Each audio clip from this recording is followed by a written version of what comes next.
Scott Wilder works at HubSpot, where he is the global head of customer engagement and community. He has 15 plus years of experience as a marketing and growth leader, managing end-to-end marketing operations, user acquisition, and retention programs. His expertise ranges across B2B and B2C companies like HubSpot, Udacity, Coursera, Adobe, Marketo, and Intuit. Scott is a native New Yorker and now lives in San Francisco. He has attended graduate programs at the Johns Hopkins University, New York University, Georgetown University, and the Institute of Transpersonal Psychology. So very impressive, very educated. Thank you for being on today with us, Scott. Really excited to hear your presentation on a T-shaped marketer. It's a really important tool for marketing students today. So definitely be listening in and share the recordings with your students later. Should I get ready to rumble? Yeah. Excellent. So thank you everybody for joining us today. So as was mentioned earlier, I have a soft spot in my heart for education, which I'll talk more about later. But today, I want to tee things off for your students and help them be set up for success. I'm going to talk about how to guide them in their careers and help them be T-shaped marketers. But before I do that, I want to talk a little bit about why I'm here today. So when I first got contacted by Stu Kent, I was really excited because I'm one of those people who late in my career still goes back to these teachers. These are the people that taught me in my journey, high school, college, and graduate school. Even that guy in the bottom right-hand corner, if you know who he is, Edward Deming, who used to have the guru statistics. But I go back to these guys still many, many years later because I really believe in education, believe in what you guys are doing. I even married a teacher. So it's really great, and thank you for having me today. But first, I'm going to talk a little bit about my journey. So my journey is I was born in New York City. I'm a native New Yorker. I tell people I have New York inside me, but I have a lot of San Francisco and West Coast on the outside of me. So I kind of appear that, you know, that laid back casual guy, but inside I'm pretty driven. For those folks who know about Myers-Briggs, I'm an ENFP. I came to Silicon Valley in 1991. And at the time, I was asked to work on something called the electronic channel, which really was the internet. That's before people could call it the internet when they dealt with email, but when it was a browser, at first people were saying, well, how do we leverage this as an electronic channel? And I've been fortunate to work on some of the first interactive advertising, communities, etc. My career focuses on customer engagement, and as you can tell, as I said earlier, I'm a lifelong learner. Here are some of the companies that I've worked at. I'm at HubSpot today. I've been there for just under a year. Before that, Udacity and Coursera. So again, education kind of is a theme constant in my life. But when you ask me what's really important, first thing is family. And since we live in California, we like cars. And so I just thought I would show you how close the cars are in my family. And the middle photo is one of the key drivers in my family. Okay, but why are we here today? We're really here to talk about how I can potentially help you guys, how I can provide some tools, and basically share with you the T-shaped marketer. In doing that, we really need to think about the heroes, especially these guys. So these are students, obviously, and everything they're going through in the world today. But you know, it didn't just start with COVID. A lot of these folks were impacted by 9/11 and other things as well.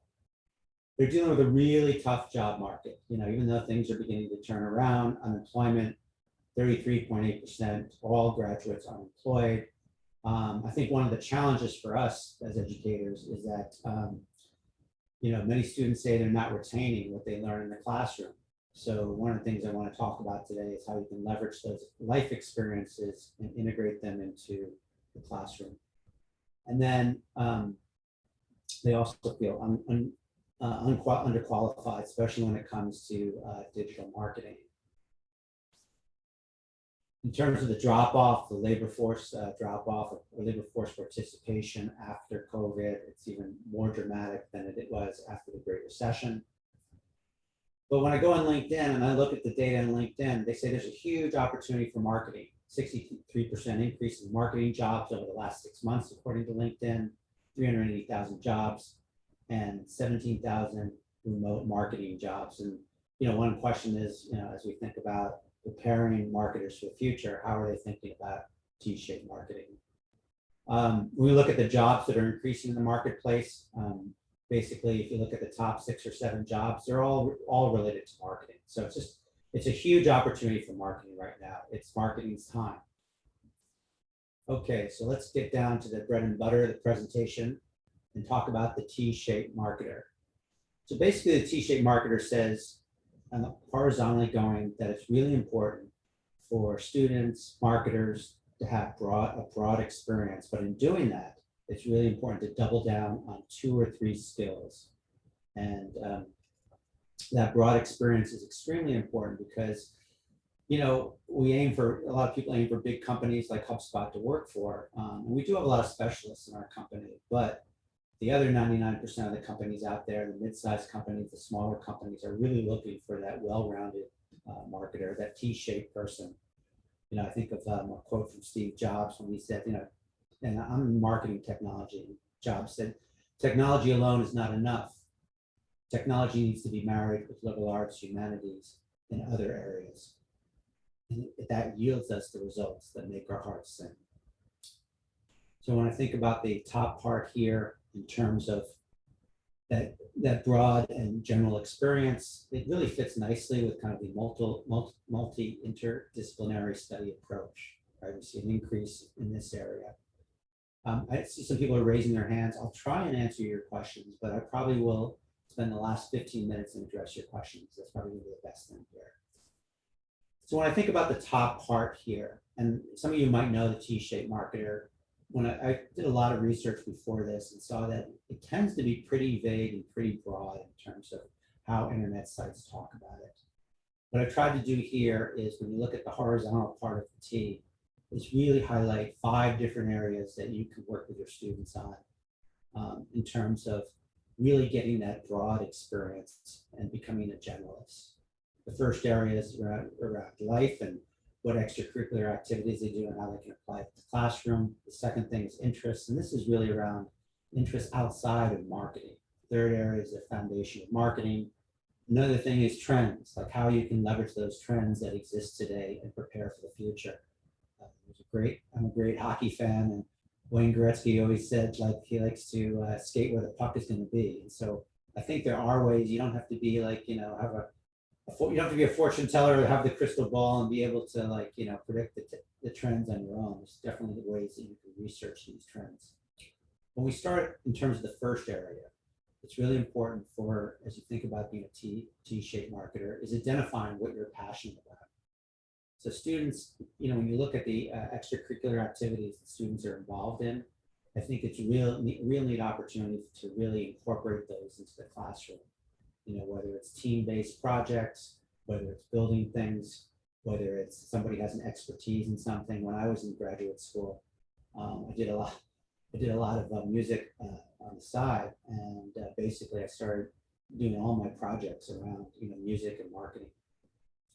So what's a good framework to help students identify those areas they're passionate about? I worked at Intuit for about 10 years.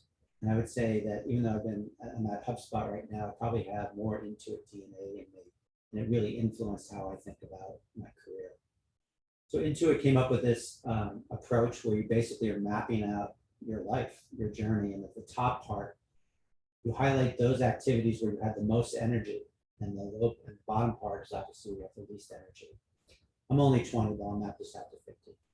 So what I've done here, basically, on the top part, is listed out all those things in life that really gave me most energy, where I felt like I was the most engaged, etc. And you can see if you work, on the top part there, it's when I was in high school in sports, it's when I did a creative thesis in college, I lived overseas, etc.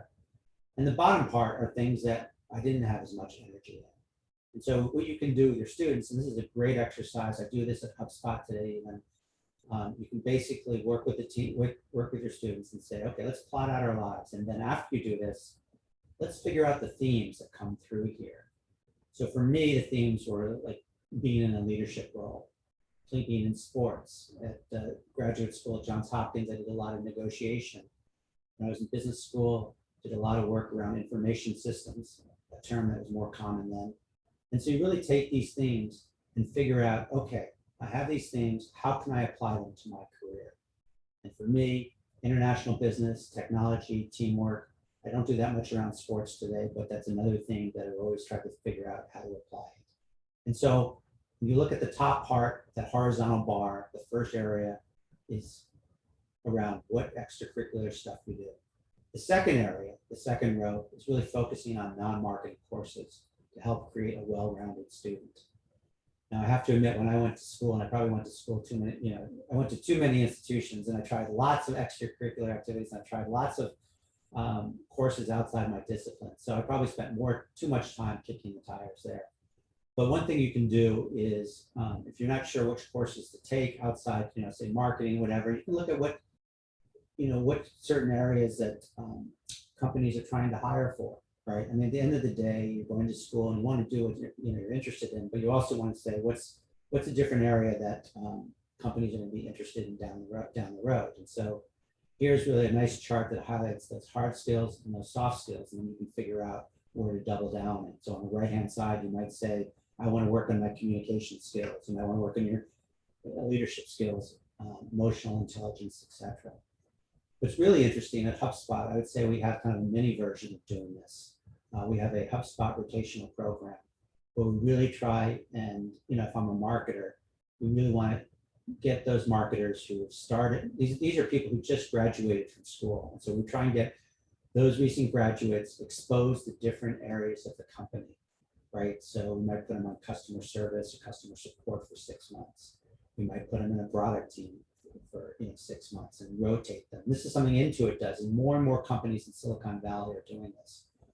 So I think it's a really interesting, way of thinking about helping people identify those areas they're passionate with outside marketing. And then, you can coach students and figure out how they can incorporate those areas into their areas of discipline. I think back to, another, I guess today I'm in the Steve Jobs frame of mind. Steve Jobs pointed out during his Stanford commencement speech that these sort of areas that you explore outside your discipline later on in life, they're probably going to come back and help you enhance your career. And what he talks about is when he was at Reed College, he used to sit in these calligraphy classes. And he had no idea at the time that by sitting in those classes, he would start developing an appreciation for fonts and scripts and things like that. And without that class, there might not be PostScript. Without that class, we might not have the wonderful typography that exists today, on computers. And so it's just an example of, even though a lot of us are focused on marketing, to encourage your students to go out of their comfort zone and explore other areas. And I have to admit, I have a little bias here towards a liberal arts education, because in a liberal arts school, they really encourage you to do that. So my interest outside of marketing, when I was in graduate school, for example, was negotiation, history, and also international business. So that second tier after life is interests. The next one is foundation. This is where you want to really help those students who are focused on marketing build that foundation. And obviously there's a wide variety of marketing topics, that they can go into. And this is just a handful of them, but I'm sure you all know them. And I've sat through a lot of courses already after the first day that focus on these. But how do you choose? I'm sure all of you have seen this slide here, right? This slide was created by Scott Brinker, who actually works at HubSpot. And but I think when people talk about this slide, they're talking about it like different areas that are emerging. But how I use this slide for students when I interact with students or people that just started HubSpot, they say, look at the different themes that are here, and then figure out, do you want to focus on those themes, and then do some research on the companies in those themes. So for example, you might say, I'm really interested in advertising or promotion, or you might say, I don't know what I'm interested in, so I want to see what's grown the most, in terms of, sales, etc. And so over here on this chart, what I'm really outlining here is these are the areas that have grown the most since 2019. And if you have students that are focused on advertising and promotion, then they can say, okay, well, what aspects of advertising and promotion? And I have talked to Scott Brinker about really building this out. I think it would be a great tool for not only students, but also for anybody that's starting their career or even midway through their career if you're trying to think of a career change. So again, you can use that this diagram to say, what areas do I really want to learn more about? Or you can say, what are the fastest growing areas? And then double down on that and study those areas. So after life, interests, there's the foundation. And each of these, I kind of highlight what I decided to do early in my career. And then trends. And I think a lot of times when people talk about the T-shaped marketer, they don't talk about trends and how you identify trends. And I pointed out earlier that, I like to do a lot of research around trends and try and anticipate where they are. It was about a year and a half ago. I was encouraging people in the user-generated content space to focus on audio. And a lot of people shook their head and said, why would we do that? And it's not that I had a crystal ball and could predict what would happen with Clubhouse and discourse and things like that. It's just, I'm an avid reader. And so by reading, I basically learn from others. So in all of this here, all these slides in this presentation, this is something that you can steal and share with your students, or you can have them, even watch this video because, something like this, like how you identify trends, I think would be value for them. So what I do is, I really keep track of our customers and where they are on the internet. I follow influencers and our advocates, the CIA, customers, influencers, and advocates. I look at industry research and reports. I spend about 15 minutes every day doing that, which is not a lot of time, but things accumulate over time. I use the most of my digital tools like Google Trends to track what's going on. I subscribe to emails and blogs. And then I obviously go back to that Scott Brinker marketing landscape thing and say, okay, what areas am I interested in? And then I go to the company's websites and signed up for their webinars. There's so much free information out there, and there's so, if you just say which area, there's so much opportunity to kind of identify or learn about what trends are out there.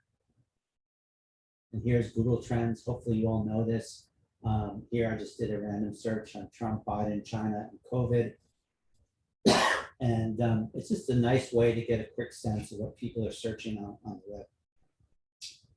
These are some of the current trends that exist today, but even as I was writing this, I came up with a new trend. Didn't come up with it, I read about it. So AI, you all know about. The no-code movement in the last year or so has gained a lot of momentum. So I recommend that if you're interested in development, things like that, is look at no-code, virtual reality, blockchain, the creator economy, right? So there's a lot of things that are being written now in terms of the creator economy, how you encourage not just like the experts in fields who are using, are basically moving away from traditional publishing and publishing your own newsletters. But look at TikTok, right? That's a great example of the creator economy. Blockchain, about automation is a huge area, and voice is really interesting. I have a personal interest in voice. We think about voice. I talked about social audio and Clubhouse, but there's also other ways to look at it. There's voice, where today almost 40% of searches are being done via voice. And then Alexa and Google Assist are another key areas that where voice is really emerging. So that's the next level, is looking at trends. So now that we really are thinking about how do we get set up for the vertical aspect of the T, and this is where I think it's really valuable to work with your students, and we're trying to work with young people to say, which two areas do you really want to focus on? Don't try and boil the ocean. The challenge is that somebody like Malcolm Gladwell will say you need to spend 10,000 hours in something, which is approximately 417 days to become an expert. I know that's not possible. That would take quite a bit of time. So, the question is like, how do you double down and develop that expertise? Again, you can do some research out there and see what are the most popular channels, or different. And so that's one way to approach it, and then say, hey, there's a lot of people in social media and doing work on websites, so I want to double down there. But how do you develop these skills? So everything we talked about earlier, where your previous, extracurricular activities, your activities outside of marketing, inside marketing, as your students go through that, whether they use the journey map or not, is ask them to trust their instincts about like what were they most excited about, right? So when I have somebody who comes to HubSpot or I'm interviewing with them, I really am trying to focus on like what do they really like to do outside of the classroom or inside the classroom, and really drill down. Not only does it help me as somebody interviewing to understand that person, but it also gives me insight of where they might want to go. So if they tell me in college, for example, they took statistics, then they might be applying for a regular marketing job, but I might like say, hey, we considered, what was it, what do you think about building a career in data? Researching trends is another way I talked about earlier. Internships and project-based learning are key. And at Udacity, that is a key part of the program, project-based learning. And what they do is they basically surround you with a lot of human love. So they'll give students projects and they'll have mentors, reviewers, teachers. And I think the more you can incorporate project-based learning into the curriculum, the better. But in doing all this, and I write here, make it a habit. BJ Fogg has a great book about tiny little habits. So whenever they're like trying to figure out what skill to focus on, and they're trying to learn more about that outside the classroom, they should just spend 15 minutes, 30 minutes a day. It's amazing. Like if you start like building that muscle and focusing on that area. BJ says that BJ Fong says, you need to be motivated. So that goes back to that top point. But do you have the passion for it? Do you have some ability in it? And then what's really important is what's the trigger afterwards? So let's say they are interested in data, like I talked about earlier. Maybe encourage them to tweet or something, to tweet or talk about it afterwards online. And then if people follow them or like them or anything like that, they get that little serotonin kick, and that will help reinforce what they're doing. And then, immerse yourself, talk to customers. I think one of the dirty secrets for marketing in the professional world is not enough marketers talk to customers. And so, when I work with people on the team or other folks, and something I try and do is pick up the phone, do a Zoom, talk to customers, once a day. I think that if your students go on, we don't want them to be stalking, but if they reach out to companies and say like, hey, I might be interested in doing like a research project with one of your customers, it's a great piece of learning. And then our job as teachers, mentors, and guides is to have that feedback loop. And I know it's difficult sometimes when you have big classes, but how do you reinforce what they're doing? Really giving them that encouragement and feedback and constructive feedback. So on the bottom part here, I've highlighted different skills that they could focus on: Google Ads, Facebook ads, SEO, UGC, user-generated content, testing, agile marketing, modeling, etc. And each of these skills actually do fall into a bigger bucket, right? And so what I'm trying to do with folks is, if you want to be a content marketing expert, what are the 2 or 3 areas that you want to focus on, whether it's SEO or really leverage UGC or the creator economy. Should be no surprise now that I am a T-shaped marketer. And one thing about me, so right now in my career, I'm doubling down on content marketing and growth marketing. And content marketing for me is really focusing strongly on user-generated content. Now you're probably dealing with people who are earlier in their career. And the reason I bring that up is because this has changed a little bit for me over time, right? But I think when people are starting out their career, they're coming to HubSpot or interviewing for the first time, and really try and say, okay, where do you think you're going to want to double down in terms of topical areas, content marketing and growth marketing? And then let's peel the onion back and say, where do you want to double down in terms, I'm using the term double down a lot, but where do you want to really focus within content marketing and growth marketing? And why trends are really important here. When I was at Marketo in 2012, and the term growth marketing was only in existence for 2 years, right? So all before then, I had no idea what growth marketing was. Sean Ellis came up with it in 2010. I read about it and doing some of the research tactics or techniques I told you about earlier, and I decided that from 2012 on, I really wanted to double down in growth marketing and really build my expertise there.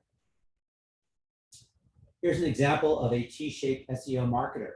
So this person here is actually said, I'm just going to focus on SEO, and these are the different areas I need to master. But I do want to say, you can't master everything, right? So it's really, I think it's important to say, like, let's pick 2 or 3 again that you want to focus on. For me, when it came to growth marketing, I focused on A/B testing and optimization and how you be an agile marketer and move quicker. Now, I will admit there's many different types of T-shaped marketers, right? And it all depends if you want to focus on one skill or if you want to focus on 2 areas. So you really can, as students move forward in their journey, they can decide where they want to go. And I would actually ask them when they're doing internships is to challenge the people they work for and ask them what they focus on.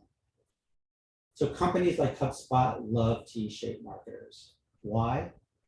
Diverse skills, which we talked about earlier. It's diverse skills that they can, leverage or learn through extracurricular activities or jobs. It's diverse skills moving outside of their discipline and learning other things. When they work in teams, they can contribute. Lots of great collaborative skills. It's easy to cross-train. Even at a place like HubSpot, sometimes you have to wear many hats. And so it's easy, if somebody has that mindset of, somebody has that mindset of trying out new things and being exposed to new areas, it's easier to say, hey, we need you to wear this hat today. So these type of T-shaped marketers, I find, adapt really quickly in an ever-changing environment. But nothing is a slam dunk, right? So as your T-shaped marketer, there's definitely some things to think about, be aware of. One is technology is really changing fast. I talked about growth marketing not existing a few years ago. Social audio didn't, that term and that phrase didn't really exist until a few months ago, and then audio was fairly new as well. So technology is always changing. And I think the challenge for us is how to help our students understand trends, understand how to identify these trends and stay on top of them. Life is unpredictable. Like there's just certain things that who could have predicted COVID? I mean, I can't think of a better example like that. That has totally changed, the way marketers work. For example, there's a team here that I work with that does events, right? They were basically 80% real world events, offline events, and 20% online events. Now it's 100% online. They couldn't have predicted that a year ago. So things change really rapidly. Voice chat rooms is accelerated. So just there's going to be detours along the way. Nothing is a straight path. You're going to learn, and students are going to learn and be exposed to a lot of skills.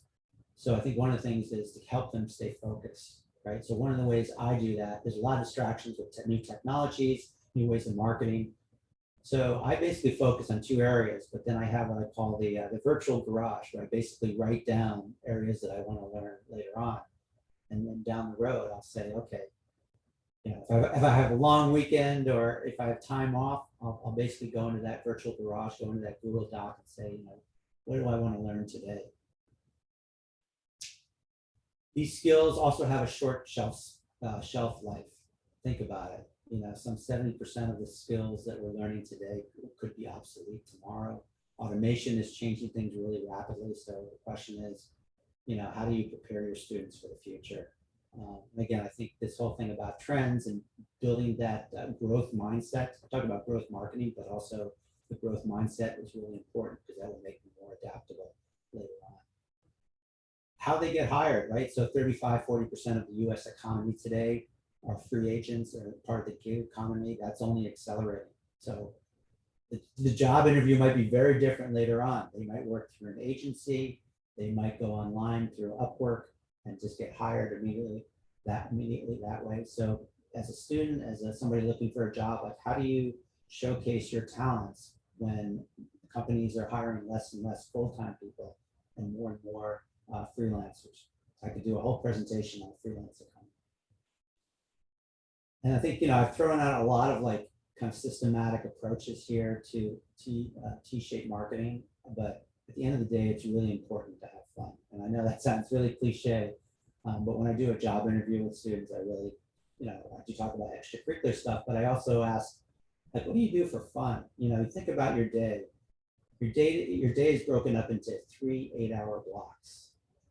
You can see I like numbers. So 1 8 hours, if you're lucky, you're going to be sleeping. 1 8 hours you're going to be working, and the last 8 hours is up for grabs. Like you're going to spend it with your family, you're going to go do fun. I like to go to a batting cage and hit baseballs. But you're going to take that last 8 hours and focus on work. There's some people who say, I'm going to work 12 hours a day. And so another good tool is just, helping students just write it down, 3 columns, 8 hours each. How are they going to spend that time when they enter the working world? And I said that I was really passionate about it, that I feel like, I'm a T-shaped marketer, and these are individuals here who've just done incredible things in their careers, who are incredibly well-rounded. I don't have to talk about Elon Musk. Naomi Osaka is just an amazing person, who's really said, she's, is incredibly athletic, focused on tennis. But I think, she really has those strong interpersonal skills, and really understands herself. And, recently she decided to bow out of tennis for a short period of time, to take some time off. Jackie Robinson is one of my idols when I was growing up. He was an incredible athlete in so many sports, but at some point in time, he's like, I got to focus on baseball. So I've gone through a lot here. So what can we do as educators? And I was trying to think of a good analogy, and I was thinking of the driver's ed teacher. Back in the day when I took driver's ed, and I had my niece here over the weekend, and she was telling me about driver's ed. When you do driver's ed, some of it's in the classroom and some of it's behind the wheel. And I think,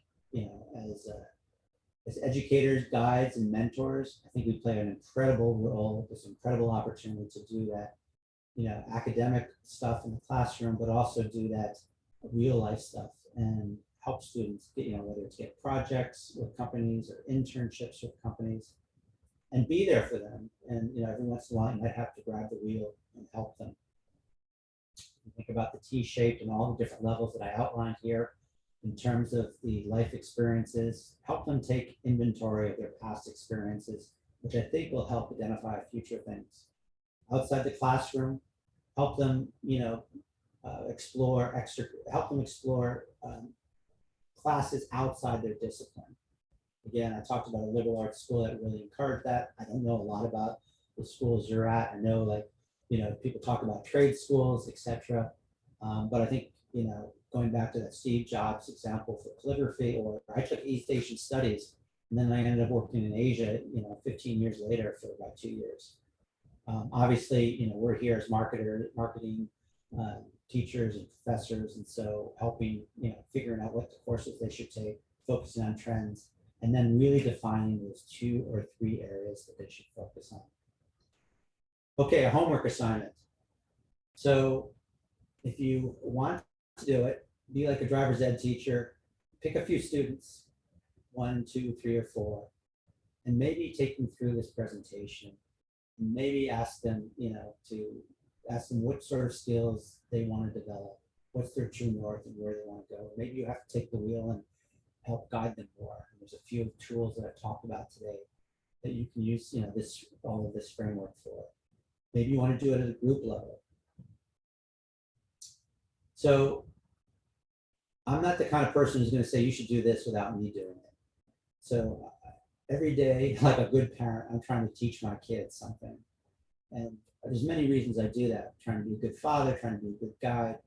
Intuit had this thing called learn, teach, learn. So I find that when I'm teaching them, I'm learning more about what I'm trying to teach them, right? So it's kind of the play it forward approach. So my son, he's interested in video. And so I now feel very comfortable with creating videos on the internet. And my daughter, she's into art. So I think, it's important. I've asked you guys to teach. I'm going to do the same thing. And this is my son's T-shape. He thought I was crazy when I had him work on this with me, right? So his life thing, he's interested in baseball, maker workshops, getting together with friends. His interest, now it's a little bit different because he's on summer break now with baseball, Minecraft. But he wants to build a foundation around science, math, and computers. And I've told him, actually, I didn't even tell him. I saw him when he looks for something on the internet, when he wants to learn something in Spanish, because my wife speaks Spanish, he asks Alexa. That's how he functions. So that tells me that's a trend. And I've told him, you should learn more about Alexa. But what he's decided to double down on is coding, the history of cars, and video. And much to my chagrin, he now has his own YouTube channel where he talks about cars and he talks about trends in cars. And, you know, he basically went through that. It's kind of a mini version of the journey, right? So he identified what he was interested in and built out those skills. And now he has his own YouTube channel. And, you know, I think like any student, I'm really excited where he can go with this. So that's pretty much it. I know that I covered a lot here. You should feel free to take this playbook, use it, abuse it, share it with your students. I now will, I'm just looking at the side here. We'll answer any questions you have. Thanks, Scott. Yeah, come in the chat, come in the Q&A Zoom function, put in your questions, and we'll get those answered. Okay. Yeah, we have one.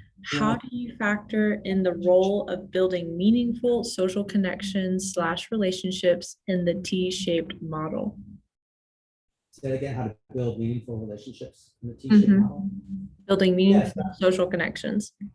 Yeah, so I think one thing you can do is if you identify those areas you're interested in, whether it's based on a trend or based on, you know, one of your previous experiences, you can follow, you know, basically go, there's a lot of tools out there to identify influencers, content creators on the internet, right? You can go to Twitter and do searches. There's third-party tools which I'm more than happy to share. And say you're interested in growth marketing. Then identify people who are writing about it. You know, follow them, read what they're saying.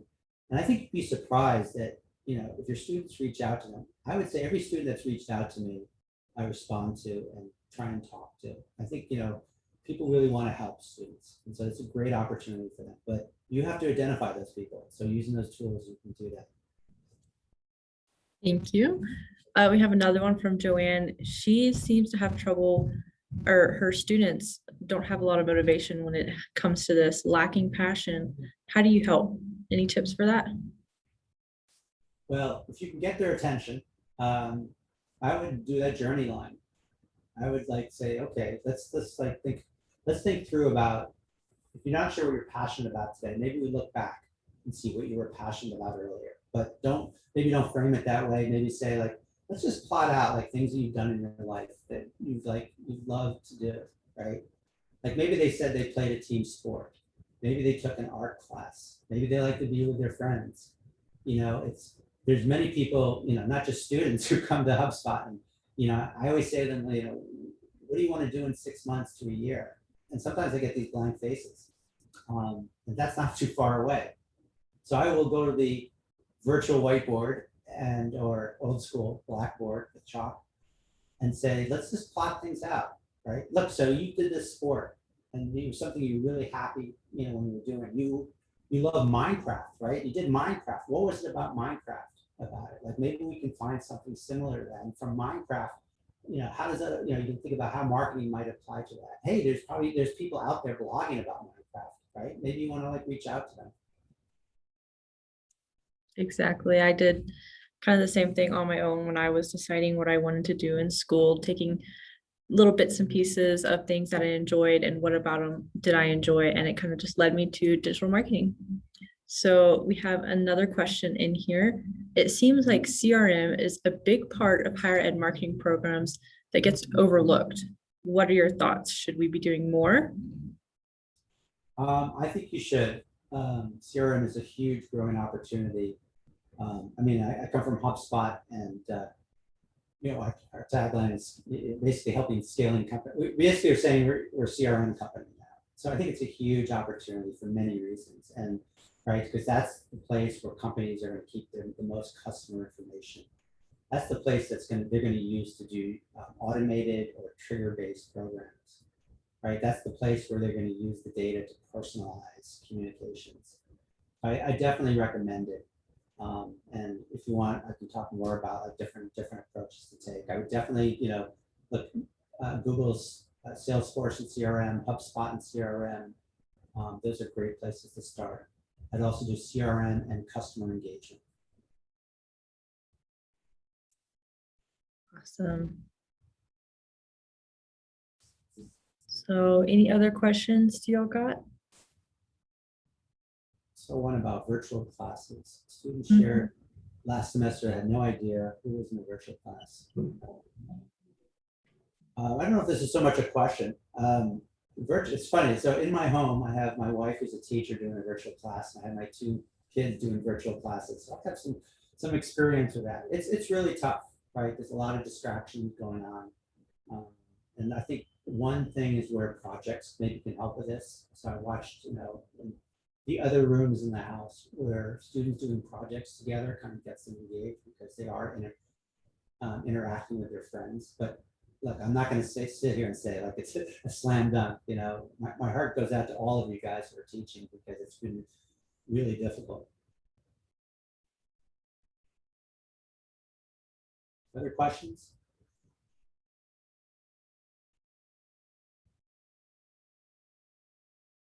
So yeah, so definitely you can have a copy of this deck. And I think one thing I want to point out, there's a lot of information here. And I go into a lot more detail than most T-shaped marketers. And so when you think about those horizontal tiers, you might want to just pick one or two. Like you might just say, Scott, it's too much. I just want to focus on extracurricular activities and marketing activities. And then we'll build the skills from there. All right, this is a framework, a tool to use.